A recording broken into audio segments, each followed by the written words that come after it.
students, everyone. I'm Ranmalee teacher. Welcome to Ranmalee Teacher's History class. Today I'm going to start the grade 7 lesson. So I already started from the grade 6 up to grade 11. I'm continuing classes. If you would like to join to my classes, you should subscribe my channel and press the bell icon. Then you will get every new video I upload. Today we are going to start the first lesson of the grade 7. Lifestyle of our ancestors. Right. In this lesson, we will learn about the lifestyle of our people who lived in ancient Sri Lanka.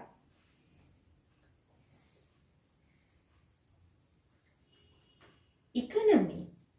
What does economy means? The people who lived in our country in the olden days engaged in various occupations to earn their livelihood.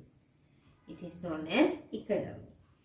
Engaging in farming, trade, craft work and animal husbandry are some examples for such occupations. The ancient people adapted their life based on three case areas. They are known as agriculture, craft work, trade.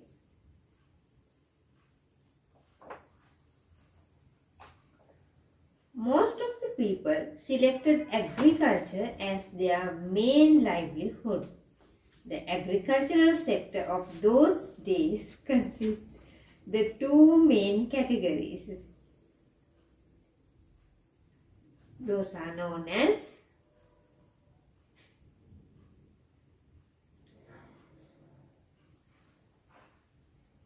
chain cultivation or the highland cultivation, paddy cultivation or the wetland cultivation.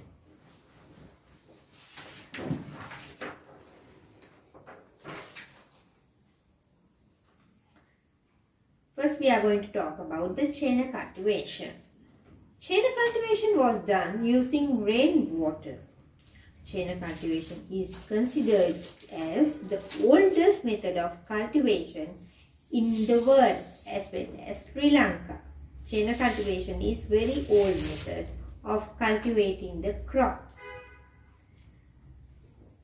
Particular areas of land preparing by clearing some extent in the forest and setting fire to it is called chain. The chain of the olden days referred as Sain in Ummanga Chataka and Pitibim in stone inscription.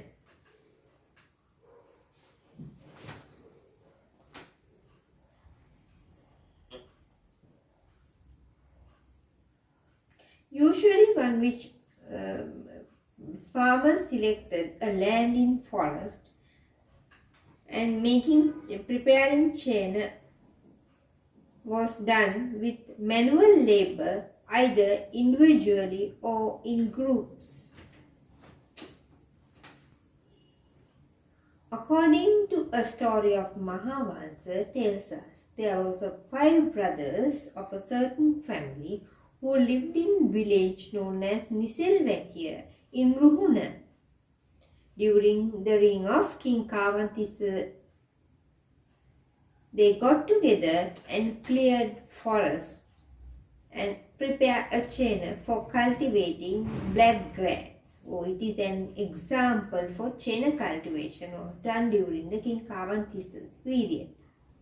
The process of chain cultivation evolved in these steps: selecting a suitable land in a forest. Second one, cutting down the woods, clearing lands and setting fire for it. Third one, removing stumps and roots and tilling the land. The chain thus prepared by clearing and setting fire to a virgin land is called Navadali Hena, which means chain that is being cultivated for the first time. Such virgin lands are considered extremely fertile farming lands. So you can see the burnt chain land, it is known as Navadali Hena. So after that it was cultivated.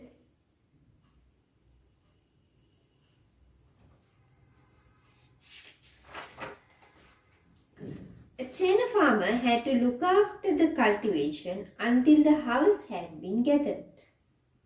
To protect the China from the wild animals like elephants, wild boars, sambar, porcupines and monkeys. In the olden days, farmers adopted various methods to protect their China farm.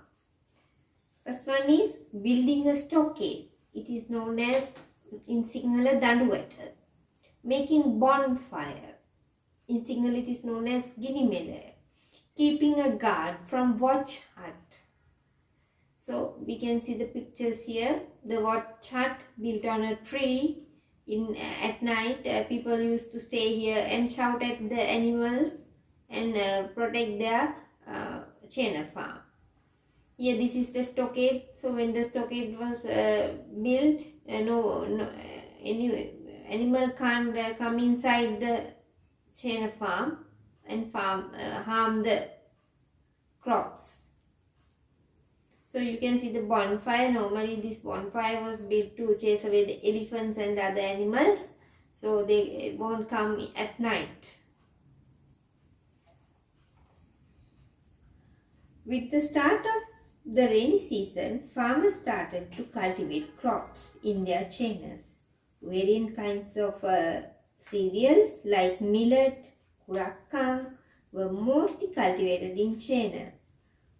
According to a literary source, crops like green grams, long beans, paspalum, ginger, mustard, cumin, and kind of paddy named elvi, sesame, cotton, and sugarcane, and the vegetables like karabatu, sonam, brinjals, ash pumpkin, and various kinds of yams like innala and sweet potato were cultivated in China. Earlier, even paddy was cultivated in China. It is known as LV. A China field which LV was cultivated known as Elhena. Literary works in the olden days speak about Elhar. A very valuable literary source known as Sihalavattu mentioned King Dutugamunu's son, Prince Salye, was given that name because of the LP harvest of the season during which Prince was born was bountiful. Bountiful means the harvest was became double at that time. Sali is another name for LV. In the past, LV was sometimes cultivated in paddy fields too. There are different types of LVs. Rat L, Bibili L, Indi L are examples for LV. Right, you can see the LV. Nowadays, very hard to see this LV. A China was usually abandoned after it had been cultivated once or twice and the harvest had been gathered. Farmers went to another land for cultivating their crops. So it is a type of feature of China cultivation. The tools used for China cultivation: big knives, mammoths, sickle. So you can see the some tools founded in the archaeological excavations. This is an axe, mammoth and sickle.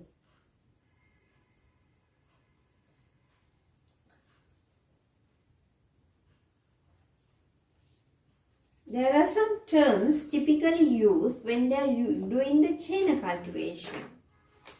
So those terms are Navadali henna, a China that has been prepared after setting fire to a virgin land known as Navadali henna. Giniyatikawa, shouting aloud in order to chase away the animals. before setting fire to the channel. Helicata, a scarecrow that was made using a clay pot as its head. So you can see the Navadeli Hena and Helicata, a scarecrow. Wetland cultivation. So wetland cultivation was also called paddy field cultivation or irrigated cultivation. Wetland cultivation was mostly done using irrigation water. Tanks and anecults were constructed and water was supplied to the paddy fields through the canals. Cultivating paddy fields with rainwater too was done in small scale. The labor of a family was sufficient for the cultivating paddy fields for the subsistence of the family. However, with the increase of the population, tanks had been built in village during the era of Anuradhapura kingdom. Those tanks were called village tanks. The person who built these village tanks were known as Vav Hamika or the Vapi Hamika.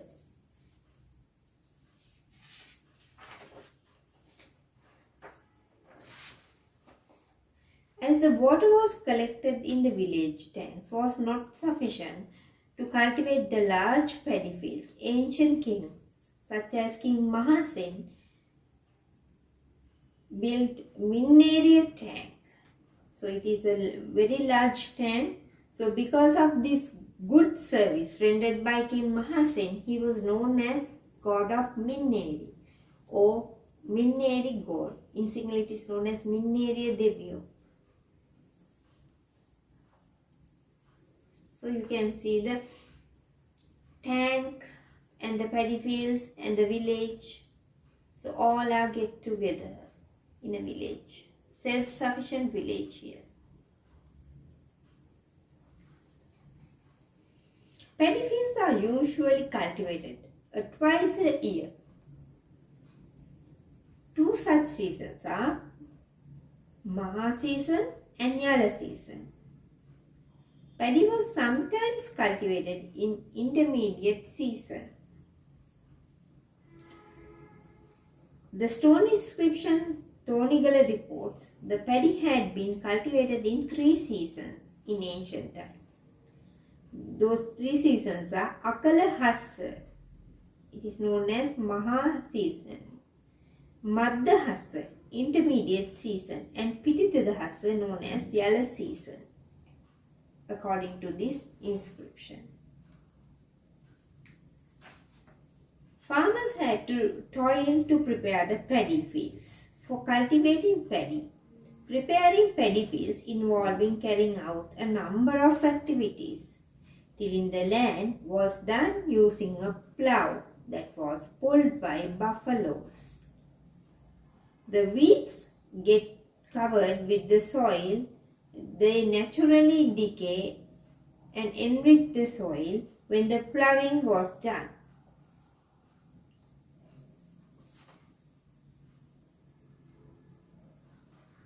Farmers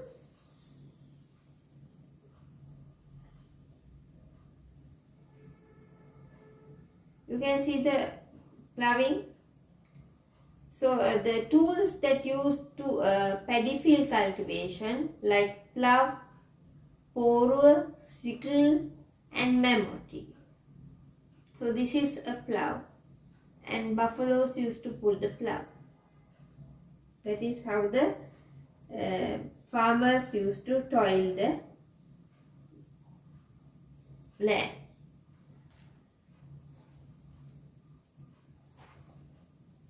The farmers divided the land into smaller fields with a wire-like bunds in order to manage water, to retain water required for the cultivation, and to drain off unwanted water after the fields has been prepared. In this manner, it is sown with paddy. Therefore, Farmers adopted various traditional methods to protect their cultivation from the time of paddy sown until the harvest had been gathered.